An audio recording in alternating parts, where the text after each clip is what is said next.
हमारा टॉपिक है वो टॉपिक है डुअल नेचर ऑफ लाइट। क्यों ऐसा कहा, किस लिए कहा, डुअल क्यों लगा? तो लाइट जो प्रकाश है, लाइट में इंटरफेरेंस होता है,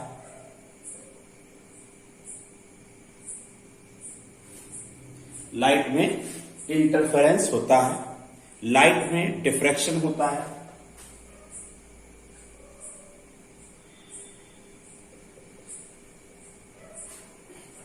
पोलराइजेशन भी होता है, रिफ्लेक्शन भी होता है, रिफ्रैक्शन भी होता है, ये सब होते हैं। तो और इसको हिंदी में क्या कहेंगे?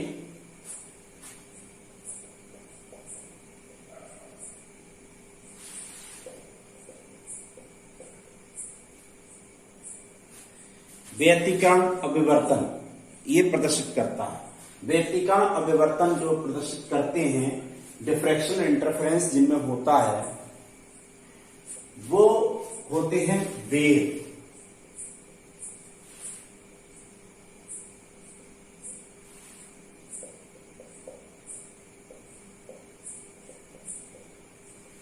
कोई भी हो, अगर उसमें इंटरफेरेंस डिफ्रैक्शन हो रहा है, इसका मतलब उसके पास वेव नेचर है, उसके पास तरंग की प्रकृति है। ठीक, समझ गए? दूसरी बात,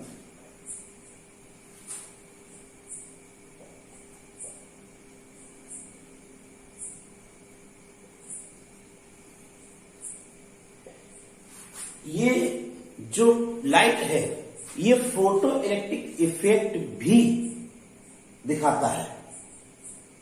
प्रकाश वैद्युत प्रभाव को हिंदी में कहते हैं।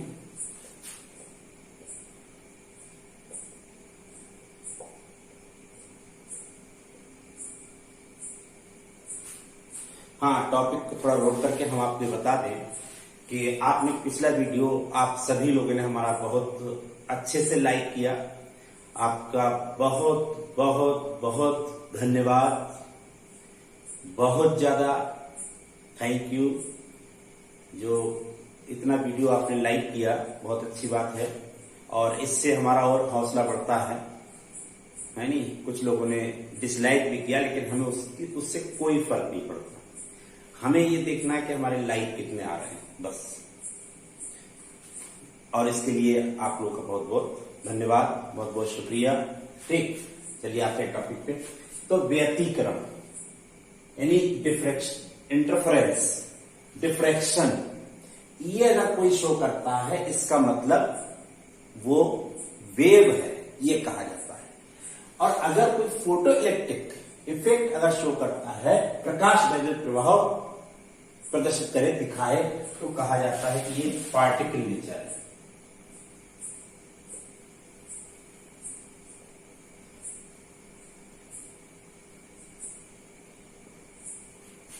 हमने आपसे कह दिया कि ये अगर कोई शो कर रहा है तो वो कौन है? तरंग, वेव नेचर। और ये अगर कोई शो कर रहा है तो कौन है? कण प्रकृति है, यानी कण है, यानी पार्टिकल है। अब आप एक चीज बताइए, जो लाइट है, यानी लाइट है यानी प्रकाश, ये तो दोनों ही बताता है, ये भी और ये भी। तो इसका मतलब क्या हुआ कि इसके अंदर ये भी कैरेक्टर है, लाइट में ये भी कैरेक्टर है, और लाइट में ये भी कैरेक्टर है। यानी लाइट दोनों कैरेक्टर शो कर रहा है, वेव नेचर भी और पार्टिकल नेचर भी, तरंग प्रकृति भी और कण प्रकृति भी, दोनों दिखा रहा है। ये बता रहा है कि हम ये और ये हम में होता है, हम ये शो करते हैं, तो इसका मतलब हम वेव हैं। ये बताता है, इसका मतलब ये पार्टिकल है। तो ये डुअल नेचर हो गया। तो इसमें हम यही चीज लिख सकते हैं, आप लैंग्वेज लिख सकते हैं ये। तो जो हमने समझाया कि लाइट में डिफ्रैक्शन, इंटरफेरेंस होता है, व्यतिकरण और विवर्तन होता है। ये जो करैक्टर हैं, ये बताते हैं, जो घटनाएं हैं, ये बताते हैं कि जो लाइट है वो कैसा है? तरंग है, वेव है। दूसरी बात, लाइट में फोटो इलेक्ट्रिक इफेक्ट भी होता है, और फोटो इलेक्ट्रिक इफेक्ट इसकी पार्टिकल नेचर को बताता है कि इसमें पार्टिकल नेचर भी है। तो लाइट के इस तरीके से दो नेचर शो करना, इसी को क्या कहते हैं, डुअल नेचर ऑफ लाइट, यानी प्रकाश की द्वैत प्रकृति। ठीक, तो वही लिख दिया है। ठीक है, देख लीजिए।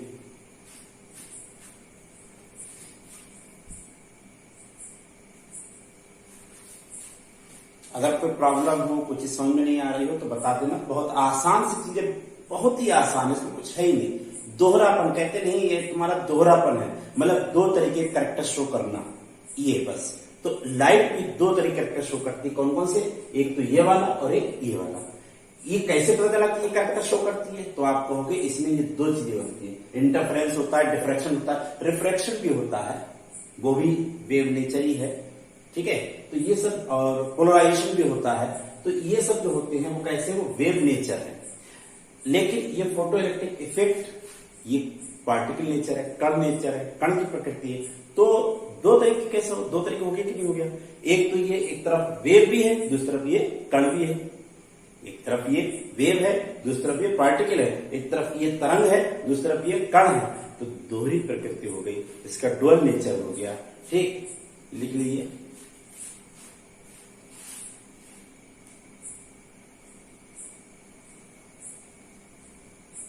डुअल नेचर ऑफ तरंग के बाद, डुअल नेचर ऑफ लाइट के बाद अब हमारा आता है डी ब्रॉगली इक्वेशन। देखिए डी ब्रॉगली इक्वेशन क्या होती है। हमने एक चीज पढ़ी है कि फोटॉन की जो एनर्जी होती है, photon energy is equal to कितनी होती है, एच म्यू। समझ लीजिए, फोटॉन की जो एनर्जी होती है वो is equal to H mu होती है। ठीक है, फोटॉन की energy H mu according to Planck constant. तो यहां पर लिख सकते हैं आप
आइंस्टीन के अनुसार, आइंस्टीन अकॉर्डिंग टू आइंस्टीन के अनुसार क्या होता है, तो आपका वो होता है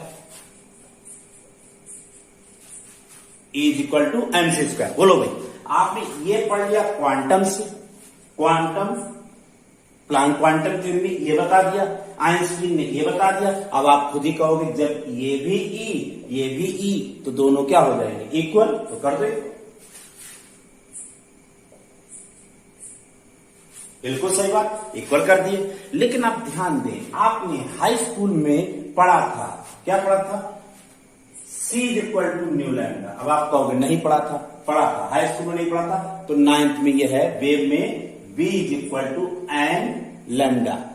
B ये किसी वेव के लिए है, किसी तरंग के लिए, किसी माध्यम में, किसी मीडियम में चल रही हो। लेकिन जब लाइट की बात की जाती है, रेडिएशन की बात की जाती है, तो C is equal to nu lambda लगता है। ये स्पीड है, ये स्पीड ऑफ लाइट है, ये प्रकाश का वेग है, ये फ्रीक्वेंसी आवृत्ति है और ये वेवलेंथ है। तो ये रिलेशन होता है। अब आप कहोगे यहां से हम न्यू निकाल सकते हैं, बिल्कुल सही बात है, न्यू निकाल सकते हो। कैसे, तो C अपॉन लैम्डा ऐसे, और इसको रख देंगे वैसे, at C upon lambda is equal to M C square. और ये अब कट गया ऐसे, क्या हुआ, आप कहेंगे ये तो मास है, द्रव्यमान है, ये वेलोसिटी यानी वेग है।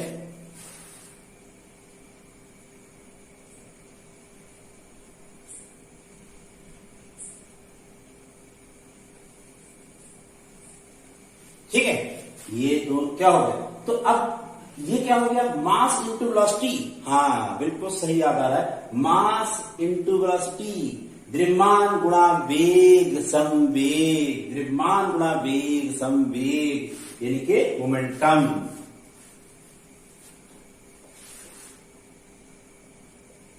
तो एच अपॉन लैम्डा क्या हो गया, मोमेंटम हो गया, मोमेंटम मोमेंटम संवेग, यानी कि पी संवेग।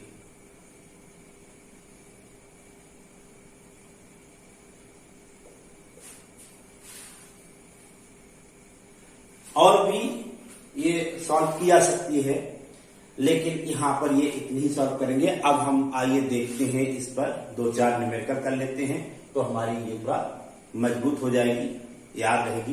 ठीक है, पहले देख लीजिए, इसको थोड़ा सा देख लीजिए। ठीक, कुछ नहीं है, आप समझिए तो प्लांक के अकॉर्डिंग रख दिया, ठीक, आइंस्टीन के अकॉर्डिंग रख दिया, दोनों को इक्वल रख दिया, और वो क्या कहते हैं, सी इक्वल टू न्यू लैम्डा से हमने न्यू क्यूएल निकाल दी, इसकी न्यू क्यूएल निकाली और इसे पुट कर दी, बस आ गई, वैसा कुछ नहीं है।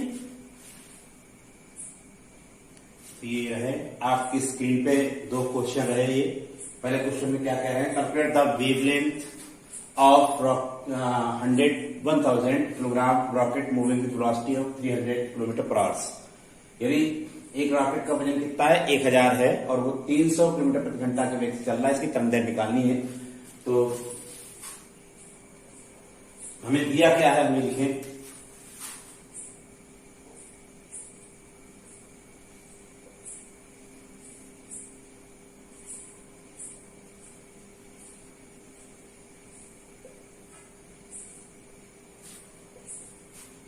जब भी कहीं किलोमीटर पर घंटे की बात करें तो आप 5/18 से मल्टीप्लाई कर देंगे, 5/80 से मल्टीप्लाई करेंगे,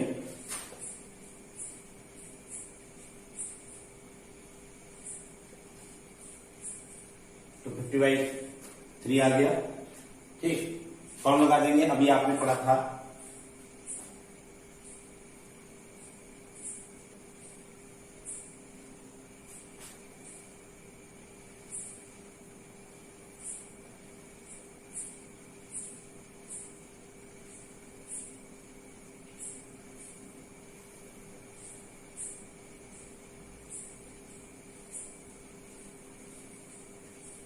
हमें दिया गया है 6.6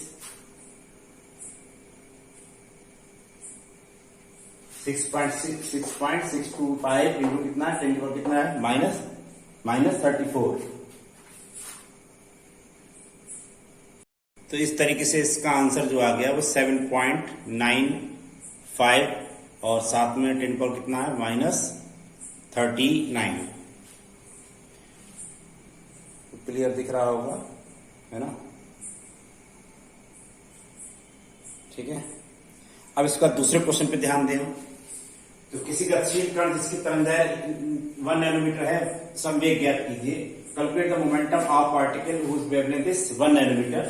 तो लैम्डा दिया 1 नैनोमीटर, मतलब 1 × 10⁻⁻9 मीटर।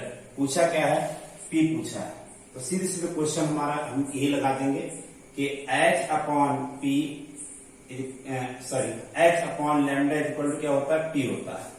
तो इसी फॉर्म में P इक्वल टू क्या हो गया, H upon lambda, H value 6.6 दी नहीं गई है, तो 6.6 रख देना, इंटू 10⁻⁻34 अपॉन 1 इंटू 10⁻⁻9। ये हो जाएगा 6.6 इंटू 10⁻, ये ऊपर जाएगा, ये ऊपर जाएगा तो प्लस का हो जाएगा, और इसमें से आप 9 माइनस कर देंगे। जब 9 माइनस कर देंगे कितना बचेगा, 25। हाँ,